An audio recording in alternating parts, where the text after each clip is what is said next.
So right now what I have is these are two players who have no experience with the game at all. And what's going on here is they are going to learn and play the game while I talk to you guys about what's going on. This is a voiceover, so they can't hear me at all. I am not in this clip at all helping them on the sidelines. You can see them actually like taking time and reading the cards, which is awesome. Um, like you're seeing it real time. This total process, um, from reading the cards to finishing the game, uh, you'll see it here for real.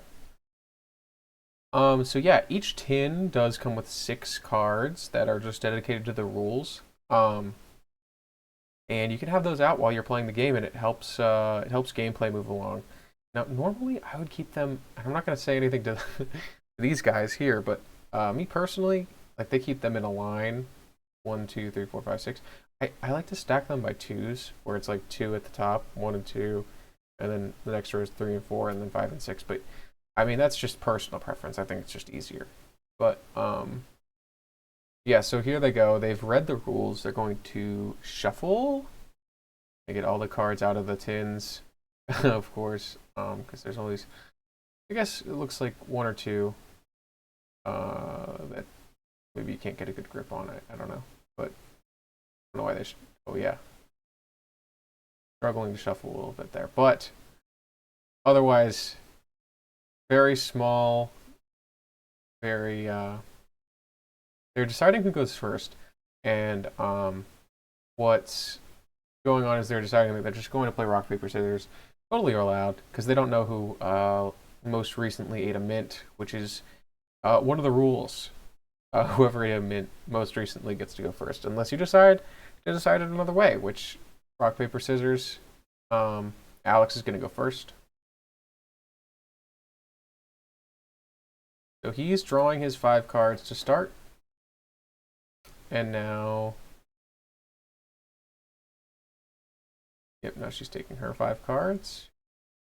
So with this game, what makes it really interesting, versatile, and accessible here, it's how small the cards are and how simple they are. Because I don't know if you can see, there's other images on the Kickstarter and Instagram, but more or less what I'm saying here, it's very simplistic. The rules are written out, and other than that, the only text on any card is just the name of the card. So, look, he's played a peppermint, and he's going to look at the rules and figure out which action that is, and that's going to be drawing a card. And easy peasy, look at that. She plays a peppermint too, draws a card, turns over. You do one thing per turn. It's super straightforward, super easy to learn. I mean, obviously, because this is what's happening in real time. They're referring to the rules as they play because this is, of course, their first time playing, so they didn't memorize all the rules yet. That's what they're going to keep doing. You get used to it, you play a few, get the rules down, and then you don't have to reference the thing anymore. Now she's got a cinnamon, and a cinnamon is going to make Alex put his spearmint into discard here.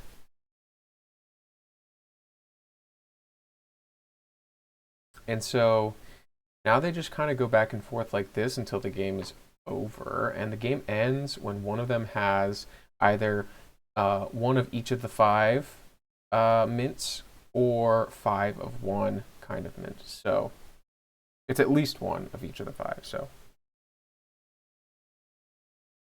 So yeah, now as gameplay goes, they're kind of learning and adapting over time here because, as you're going to see here in a second, because like I said, this is voiceover.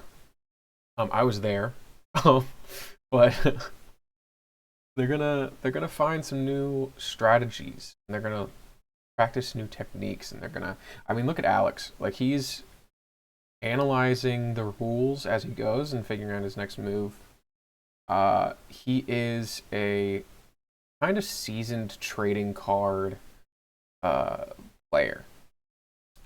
So he kind of has down a few different strategies that he learned from other TCGs.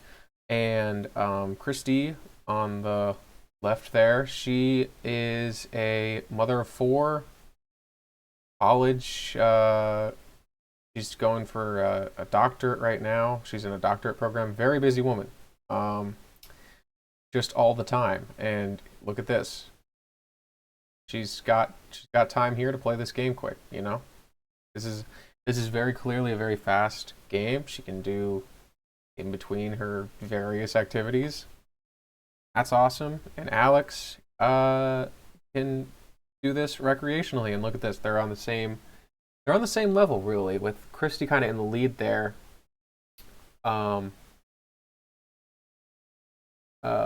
With the four, look, 1, 2, 3, 4 different kinds of mint there.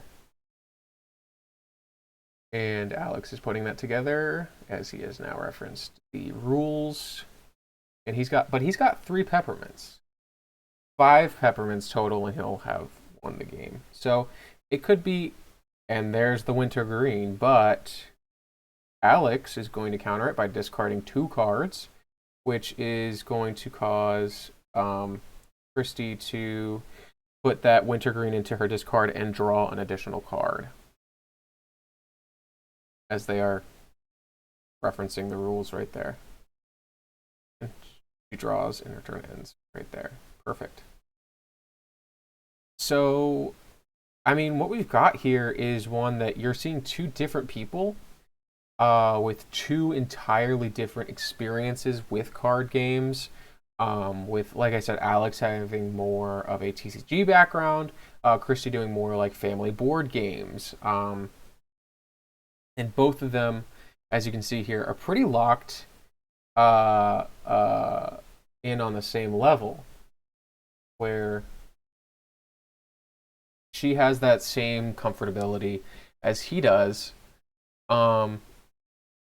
with them. Yeah, like we just saw, she almost won, despite him having more experience with these kinds of games.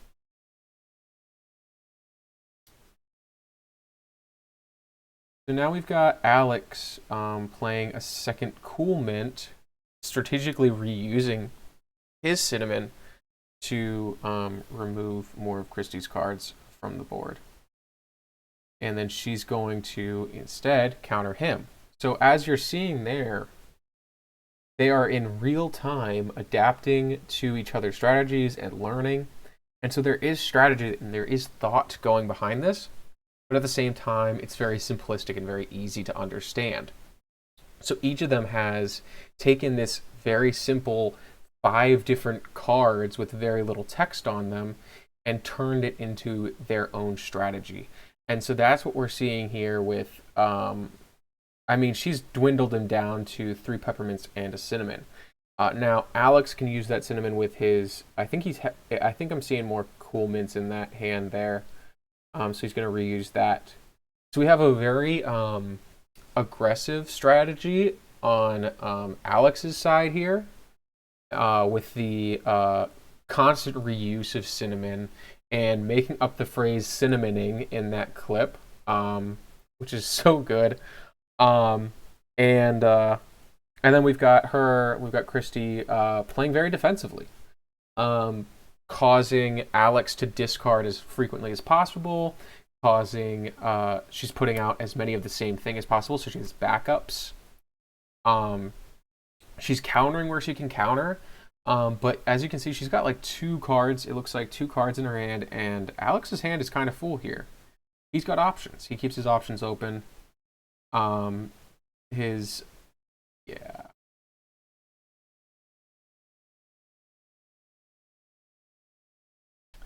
got his strategy down, it looks like. So, and I should say, I know he does because I was there.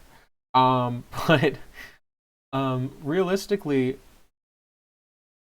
what we're looking at is this is a table in a coffee shop. And it's a small table in a coffee shop. And the fact that both of them can have fully active boards out right now is the great part about this game, because you can literally play this anywhere. And I mean, this is just a wonderful setting for it. And unless she can counter that, the game is over. And she can, and she must, and she will. And so he's going to take another card. So I think we're ending here very soon, because she's got one card in her hand. She's got a spearmint. It's not quite good enough. He's got 4, she's got 4, and they've got the same 4, which is the crazy part. But it looks like maybe Alex will just be lucky. Maybe that's what will happen. I don't know yet.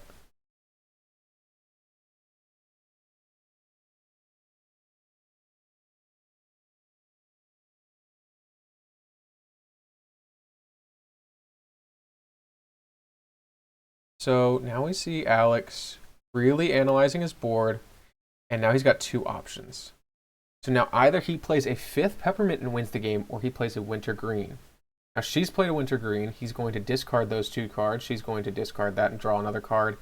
And then he is going to take that lucky card. So he turned... Yeah, there he goes. And then that's Alex. That's a victory. And that was under 12 minutes beginning to end. So I do hope that you guys enjoyed that, and I hope that I will see more support, and we will be uploading more gameplay videos shortly. So thank you so much. I'll see you guys next time.